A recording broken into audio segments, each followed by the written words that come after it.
Улбайган адамдардын эл аралык күнү 1-октябрь күз мезгилинин 2-айынын алгачкы таңындабыз. Урматтуу телекөрүүчүлөр, улбайган албетте бизге акыл насаатын айтып, жакшы сөздөрүн арнап, бизге туура жол, туура багыт көрсөткөн улуу муундагы ата-энелерибизди, чоң апа, чоң аталарыбызды майрам менен куттуктайбыз. Албетте бул күндү утурлай атайын студиябызга меймандагы чакырганбыз. Урматтуу телекөрүүчүлөр, пенсия боюнча маанилүү маалыматтарды сиздерге бүгүн таркатабыз.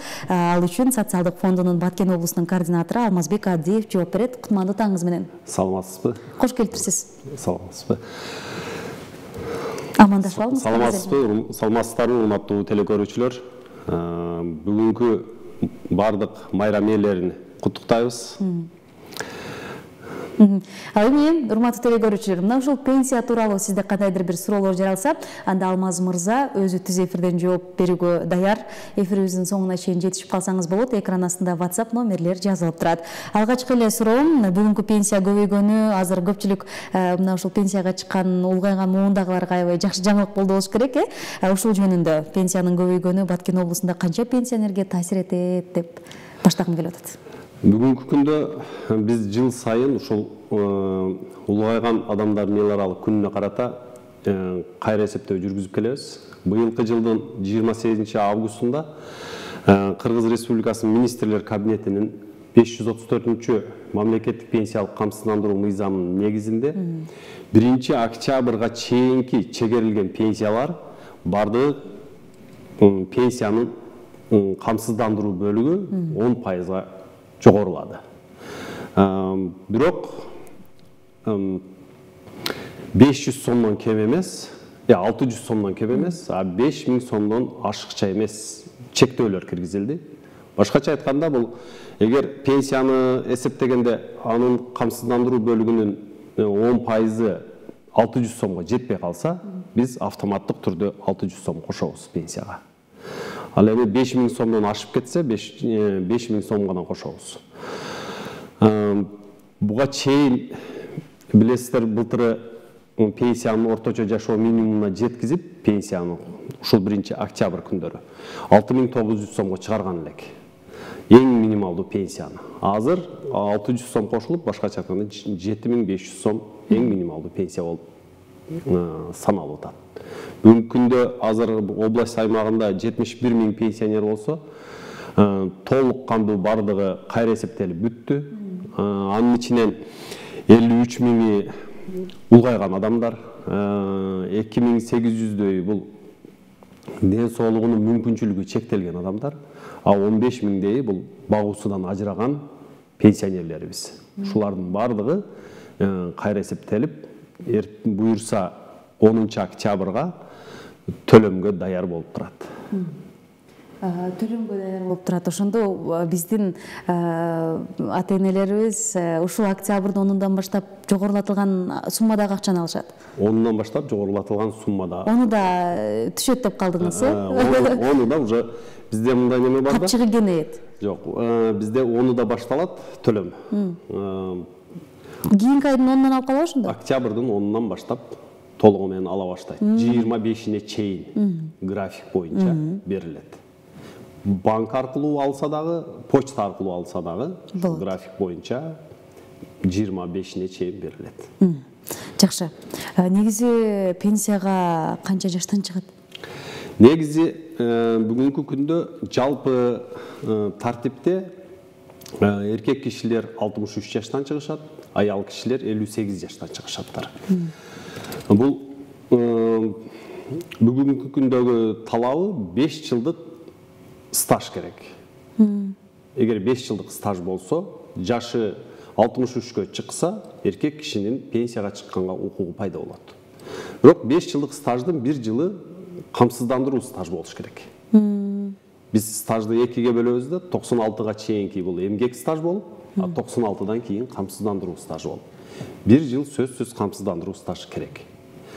Анан тышкары көп балалуу, башкача айтканда 5 бала же 5 баладан ашык баласы болсо, аны 8 жашка чейин баккан болсо, бүгүнкү күндө 53 жаштан аялдар пенсияга чыга. Баласы көптөргө жеңилдик бул, Мындан тышкары Баткен областы боюнча айтайын, Бізде Баткен району, Лейлек району, Сүлүктү шаары да бұл алыс аймаққа кіреді Қырғызстанда. Бұларда 3 жыл жеңілдетілген жашы бар. 60 жаштан еркек кишилер шығады, 55 жаштан аял кишилер пенсияға шығышаттар. Бұларда алысқа аймақта тұруктуу иштеген 20 жыл стаж керек. Еркек кишиге 25 жыл, аял кишиге 20 жыл стаж керек. Ошондо булар эркек киши 60 жаштан чыга алат, аял киши 55 жаштан чыкканга укуктуу. Андан тышкары область аймагында мына тоолуу зоналарыбыз бар, бийик тоолуу шарттагылар. Бийик тоолуу шарттагылар булар эркек киши 55 жаштан чыгат, аял киши 50 жаштан чыгат. Бирок тоолуу зоналарда, тоолуу зоналарда. Бийик тоолуу. Мисалы биздин областта Айберкен зонасы кирет. Деңиз деңгээлден 2000 метр бийиктикте 50 жаштан чыгышат алдыктан. 50 жаштан аялдар чыгышат. Эркек кишилер 55 жаштан чыгышат. Бирок талап кылынуучу стаж бар. 20 жыл ошол тоолуу зонада стаж керек, эмгек стажы керек. Жалпы стажы эркек кишиге 25 жыл болуш керек, аял кишиге 20 жыл стаж болуш керек. Ошол эле убакта тоолуу зоналардагы көп балалуу аялдар, булар 3 бала же 3 баладан көп баланы 8 жашка чейин чоңойткон аялдар эсепке кирет. Булар 45 жаштан пенсияга чыгышат. Ушундай биздин областтын аймагында ушундай немелери бар. Жакшы. Анан баягы чек арадагы өзгөчө, чек арадагы аялдарга компенсация төлөнүп берилет деп дагы айтып келишет. Бул канчалык деңгээлде иштеп жатат, төлөнүп жатабы, кимдерге төлөнүп атат, кененирээк ошол боюнча маалымат берсеңиз. Чек ара болгондо кайсыл чек арадагылар? Бүгүнкү күндө бул чек ара аймакта статусу бар айылдар да туруктуу жашаган пенсионерлерге 2000 сомдон ай сайын биз компенсация берип келебиз. Өкмөттүн атайын токтомдун негизинде. Бул пенсиясынан сырткары 2000 сом кошулат деген. Кошулат, ай сайын 2000 сом. Бул качандан баштап иштей баштады? Бул 2022 жылдан баштап иштей баштаган. Ал мезгилде биринчи этапта азыраак айылдар кошулганда, бүгүнкү күндө область аймагында жалпысынан 92 айыл, 9 участок жашагандар 2000 сомдон компенсация алып келишеттер. Райондор боюнча мындан азыркы күндө дагы бул 92 айыл менен 9 участокка дагы кошумча айылдар даярдалып атат. Бир 43 айыл даярданып атат область аймагында. Ошол буюрса 43 айыл даярданып өтүп калса, областтын көпчүлүк пенсионерлери кошумча 2000 сом компенсация алышат. Азыркы учурда ошо 71 000 пенсионер дедик, анын 23 000-и 2000 сомдон ай сайын компенсация алып турушаттар. Жакшы экен. Урматтуу телекөрүүчүлөр, 1 октябрь улайган адамдардын эл аралык күнүнө карата майрамыңыздар менен куттуктап, ага карата атайын мына ушул пенсиянын көтөрүлгөнү боюнча дагы куттуктап жатабыз. Мына ушул сиздерге өтө керектүү болгон пенсия маселесин көтөрүп, бүгүн студиябызга келген атайын социалдык фондунун Баткен облусундагы координатору Алмазбек Абдиев жооп берип жатат. Негизи эле мен апамда пенсияга чыккан, угуп калам да, пенсия боюнча баягы алда документ керек экен, бул документ керек экен, эч чогулбай койду, эч аткарылбай койду, же болбосо көп убакыт керек экен деп ушул пенсия маселеси боюнча аябай көп мындай суроо талап болот да. Деги эле пенсияга керектелүүчү документтер боюнча айта кетсеңиз, балким көрөрмандар көрүп канчалык деңгээлде пайдасы тиет. Жакшы болот.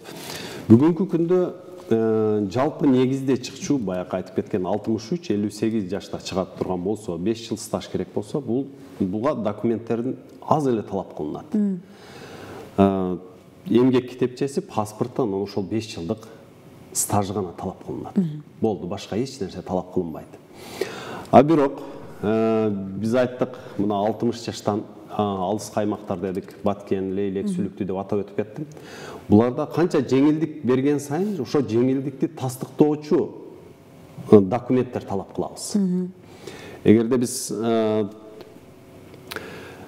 алыс аймак деп туруп, ушул 60 жаштан чыга турган болсо, биз анын 20 жылдык аялдарга, 25 жылдык эркектерге ушул алыс аймакта жашагандыгы тууралуу документтерди уже талап кыла баштайбыз. бийик толууда да ошондой, көп балалууда да ошондой. Кандай гана жеңилдик болбосун, ошо жеңилдиктерди тастыктаган документтер гана талап болот да. Бул негизинен биздин пенсионерлердин пенсияга тапшырып аткандагы документтердин эң кыйналган жери эле бул камсыздандыруу стажыны толуктаган убакыт. Себеби биз айтып өттүм, 96-га чейинки стажды биз эмгек стажы деп, 96-тан кийин камсыздандыруу стажы деп бөлөбүз да. Камсыздандыруу стаждын бардыгы эсептелиниш керек. Бул өзүнө топтогон акчасы. Бул бардыгы калбай толук эсептелип бүтүш керек. Мурда Союз маалда кандай эле? Койт 30 жыл иштейсиз, 40 жыл иштейсиз, арасынан 5 жыл стажды табастагын эле пенсияга чыгып кете берет элеңиз. Азыр бирок бардыгыны 96-дан баштап иштеген эмгек акы бардыгы биздин базага отуруш керек да. 96-жылдары бизде компьютеризация бул жакшы толук кандуу иштегени бул мен билгенден 2010-жылдардан баштап толук кандуу иштей баштады да. Ого чейинки кээ бир ишканалар электрондук түрдө отчет тапшырган эмес да.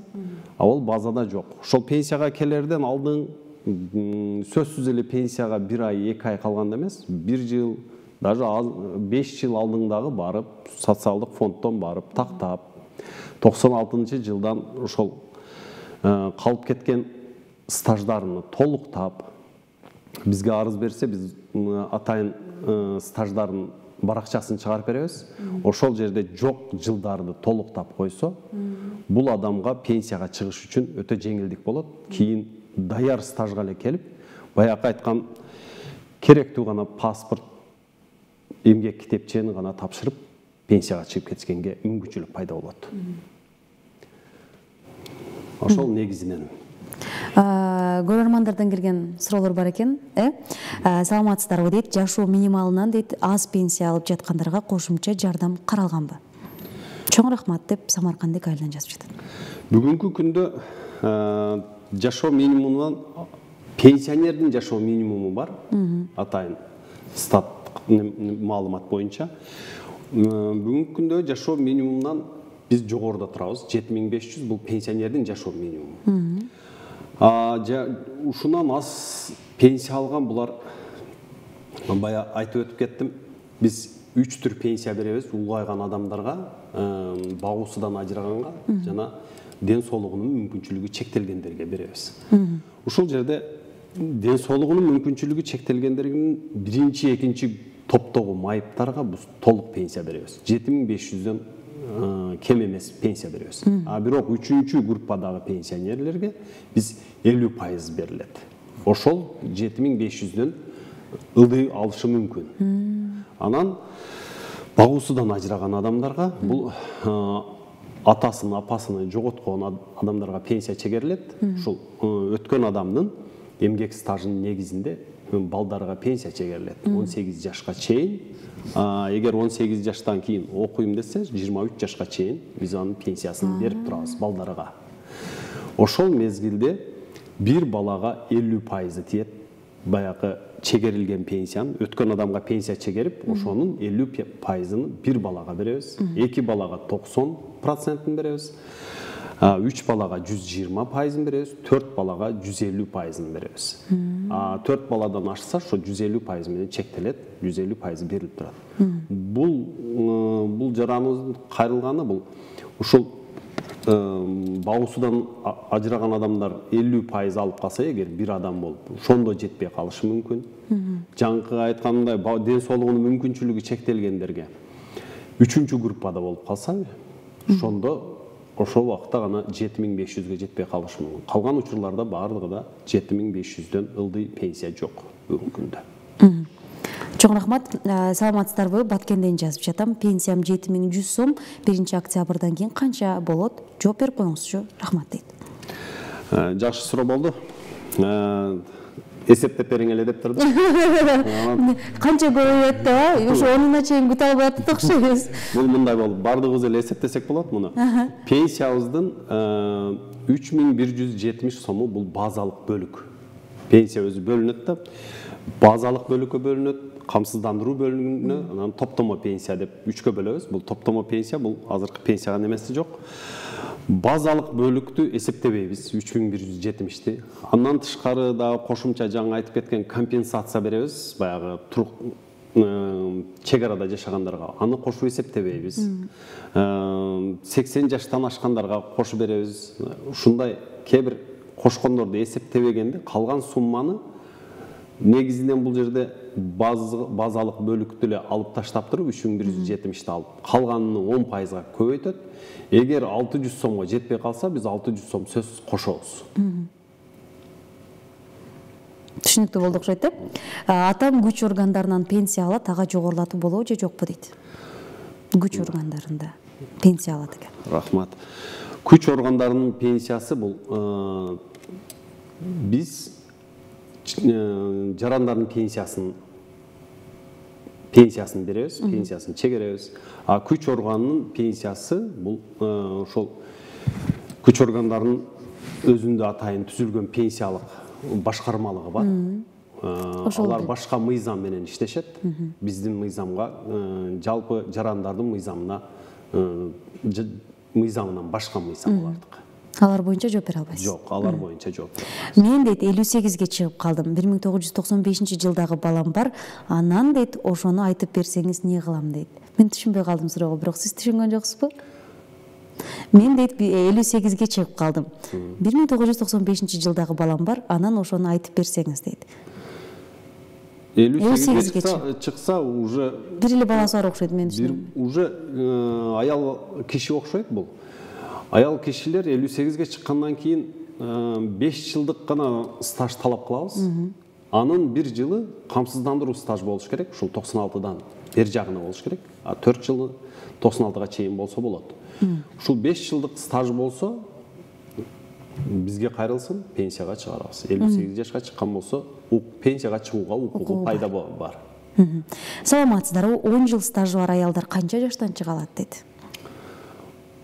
10 жыл стажы бар дагы азыркы айткан 58 жаштан чыкканга укугу пайда болот. Бизде бул 55 жаштан канча жаштан чыксам болот дегендей сурооду берип атат окшойт. Бул 55 жаштан аялдар чыгыш үчүн айтып өткөндөй 20 жылдык алыс каймакта иштеген эмгек стажы керек. Жогорудагы көрөрманыбыз суроосун толуктаптыр. 95-жылы деп экөөбүздүн бир аз түшүнүксүз болуп калды дегенбиз. Саламатсыздарбы? Мен сиздерден суранайын дегеним 1991-жылдардагы иштегендигим жөнүндөгү маалыматтар табылбай койду. Ош облусуна караган экен. Ошко барасың дейт, ошол жактан архивден издейсиң дейт. Мен эми кандай кылам таба албай калсам? Кандай болот? Жашым жетип пенсияга ана мына чыгамын деп турамын дейт. Түшүнүктүү болдубу? Түшүнүктүү болду. Эмгек стажды табыш керек. Себеби бизде талап кылынуучу эң минималдуу стаж бул 5 жылда. Бир баланы биз 3 жылга чейин стаж деп, эмгек стажы деп кабыл ала алабыз. Камсыздандыруу стажы эмес, эмгек стажы деп. Эгер бул 96-жылга чейинки төрөлгөн балдар болсо, биз аны стаж катары аял кишилерге эсептейбиз. Бирок бул аялда бир эле баласы бар экен, калган эмгек стаж табыш керек. Жалпы 5 жылга жетиш керек. Ошондо гана пенсияга чыкканга укук пайда болот. Чоң рахмат. Анан айтып жатышат көрөрмандарыбыздын көпчүлүгү сиздер айткан сумма туруктуубу же дагы бул өзгөрүшү мүмкүнбү деп жатат. Туруктуу? Биз өзгөрүлүшү мүмкүнбү деп көрөрмандарыбыз. Буюрса кийинки жылы көбөйөт. Анан дагы мындай деп жазып тура алмаз мырза. Себеби эмнеге көбөйүп жатат дейт. Бул эми айтып кетейин, бул пенсиянын негизи пайда болуп аткан жөнүндө айтып кетейин, эми башынан баштап. Бардык жумушчулар Кыргызстан боюнча, анын ичинде жеке ишкерлер бар, жеке үлүшүдөгү бар, бардык камсыздандыруу төлөмдөрү төгүшөттүр. Жыл сайын ошол төлөмдүн көбөйүп атканынан бул камсыздандыруу, пенсиянын камсыздандыруу бөлүгү кайра эсептелип, көбөйүп аткан негизги максат ошол. Жакшы.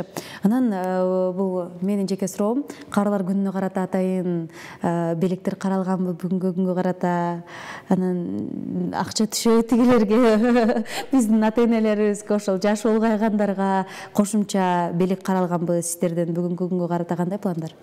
Бүгүнкү күнгө карата пландарыбыз азыр жакын арада ушул улгайган адамдарды биз сый тамак кылып беребиз. Жыл сайын уюштурулуп келет бул сонун. Жыл сайын уюштуруп сый тамак кылып беребиз. Сиздерден эң чоң белек мына ушул болуш керек. Көпчүгүн жашы улгайгандарды чогултуп, адамдарды бир дастаркан үстүндө алардын ак батасын алуу бул кандай сонун. Алмаз мырза, анан айтып келишет топтомо пенсия жөнүндө. Ошол жөнүндө соңку суроом болсун, сурап. Топтомо пенсия жөнүндө айтып бериңизчи. Бүгүнкү күндө 2010 жылы башталган бул топтомо пенсия. Ар бир иштеген эмгек акыңыздын ай сайын 2% бул топтомо пенсияга бөлүнөт. Бул жалпы пенсия бөлүккө бөлүнбөйт. 8% ошо жалпы пенсияга, а 2% бул мындайча айтканда ар бир адамдын өзүнө гана тиеп бөлүнө турган акча да, башкага бөлүнбөй турган. Бул 2% жыйналып отуруп, негизинен пенсияга чыккан учурда пенсионердин өзүнүн арызы менен, толугу менен десе толугу менен, анан бөлүп төлөп бергиле пенсияга кошуп десе пенсияга кошуп, негизинен бүгүнкү күндө толугу менен төлөп берип атабыз. Ар бир пенсияга. Бирок бул 69 жылкы 1 январь 69 жылкы аялдардан жаштар, 1 январь 64 жылкы эркек кишилерден жаштардан гана кармалат. Андан улуу муундардан бул мыйзам жол бербейт кармаганга. Ушул бүгүнкү күндө топтолгон акча кайсы убакта өзүгө кайтарылып берилет, ошол жөнүндө да айтып кетейин. Биринчиси ушул азыр айттым, пенсияга чыккан убакта берилет.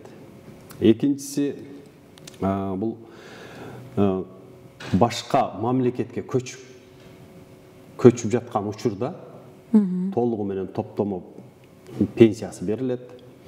Үчүнчүсү бул атайын тизме бар, оорулардын тизмеси бар, катуу оорулардын тизмеси бар, ошолордун тизмесине дал келсе, ошол убакта толугу менен беребиз. Төртүнчү немеде бул азыркы учурда мына ипотекалык үйлөрдү ала турган болсо, ошондо мунун топтомо пенсиясы 50 000 сомдон ашкан болсо, биз аны которуп беребиз. Бешинчи учурда бул ушул жаран дүйнөдөн каза болсо, анын мураскорлоруна беребиз. Ушундай. Анан акыркы 6-чы учуру бар, бул эгер жумушта иштеп атып жумушсуз калса, 3 ай биз минималдуу жашоо минимумуна 3 айга чейин төлөп берип турабыз, ушул топтомо фондунун эсебинен. Ушул 6 учурда бүгүнкү күндө неме кылып атабыз. Азыр мурда мамлекеттик ипотеканы алса гана берет элек. Азыр бардыгы эле ипотекага берилип атат. Эми азыр дагы бир неме кошулуп атат, бул мурабаха жолу менен дагы алса, биз топтомо пенсиясыны которуп бергенге даярбыз. Мурабаханын көпчүлүк көрөрмандарыбыз билет болуш керек. Ушундай немелер. Демек, бул жагы дагы каралган. Чоң рахматыбызды айта алганда, атайын убактыңызды арнап келип бергендигиңиз үчүн, урматтуу телекөрүүчүлөр, 1 октябрь жашы улгайгандардын эл аралык күнүн утурулай, бүгүн пенсияңыздардын көтөрүлгөнүн майрамдап, атайын мына ушул пенсия көпчүлүк мына ушул жашы улгайгандарга актуалдуу болгон маселелердин бири пенсия. Мына ушул пенсия тууралуу кенен кесир сиздердин сурооңуздарга жооп берип, социалдык фондунун Баткен облусунун координатору Алмазбек Абдиев болду. Сизге чоң рахмат. Эркин микрофон узатайын, айтылбай калган сөздөр болсо айтып алыңыз. Жакшы. Биринчиден бүгүнкү улгайган адамдардын 1 октябрь улгайган адамдардын эл аралык күнү менен бардык аталарыбызды, апаларыбызды куттуктайм. Сиздерге бекем ден соолук, бакубат жашоо, ар дайым биздин төрүбүздүн көркү болуп жүрө бериңиздер. Дагы бир кайрылып кетчү нерсе, баятан бери айтып кеттик. Ушул пенсияга чыгуудун эң жеңил жолунда бир эстетип кетейин. Ушул келечекте пенсияга чыкчулар, ушул жакында пенсияга чыкчулар бардыгыңыздар ушул соцфондко барып, өзүңүздөрдүн камсыздандыруу стажыңыздарды толуктап, тактап койсоңуздар, келечекте пенсияга чыгууга өтө жеңилдик пайда болот эле. Ошол негизи. Чоң рахмат анда убактыңызды бөлүп келип бергениңиз үчүн. Социалдык фондунун Баткен облусунун координатору Алмазбек Абдиевке ыраазычылык айтабыз. Ал эми сиз урматтуу теле көрүүчүлөр, УТРК Баткен телеканалынын таңкы Баткен көрсөтүүсүн түз эфирде көрдүңүз. Мына ушул ата апаларыбызды майрам менен куттуктап, алдыда жагымдуу музыкаларды, жагымдуу рубрика маалымат, сиздер үчүн атайын даярдалган репортаждарыбыз менен улантабыз. УТРК Баткенден эч кайда алыстабаңыз. Бүгүнкү күн сиздин майрамыңыз. Бир эле күн, бир эле дата менен чектелбейбиз. Албетте сиздер бар, биз күн сайын ар бир күнүбүздү майрам катары эсептейбиз. Мына ушул нерсени унутпай, бүгүнкү майрамды көңүлдөгүдөй өткөзүшүңүздөрдү Шарлотта Ешматова кызыңыздар дагы мына ушул студияда отуруп аябай чоң каалаганын эскертип койбосом болбойт. Анда эмесе, урматтуу теле көрүүчүлөр, андан сырткары жаштар, бүгүн биз мына ушул ата-энелерибизди сөзсүз майрам менен куттуктап, аларга өзгөчө жылуу сөздү арнайлы. Алар дагы жаш бала болуп калат экен, демек мына ушул жаш балдарга кандай өзгөчө аздектеп мамиле кылабыз, ошондой мамиле кылып, бүгүнкү күндү алар үчүн арнап койсоңуз, менимче өзгөчө болуп, өзгөчө кубантып, аларды жашартып коесуз деген ишеничтебиз. Программабызды сиз соңку мүнөттөрүндө кошулуп калган болсоңуз кайгырбаңыз, кайталоосун YouTube, Instagram, Facebook тармактан көрө аласыз. УТРК Баткен деп латын тамгасы менен жазсаңыз, сиз менен дос болууга кызыктарбыз. Instagram баракчабызга ар бир эфирибиздин үзүндүлөрү кирип жатат, демек ал жактан дагы көрүп турсаңыз болот. Анда эмесе, эфирибизди жыйынтыктайбыз. Жолугушуу үчүн убактылуу коштошоюн. Алдыдагы жагымдуу музыка бүгүнкү майрам ээлери үчүн болсун, ата-энелерибиз үчүн болсун.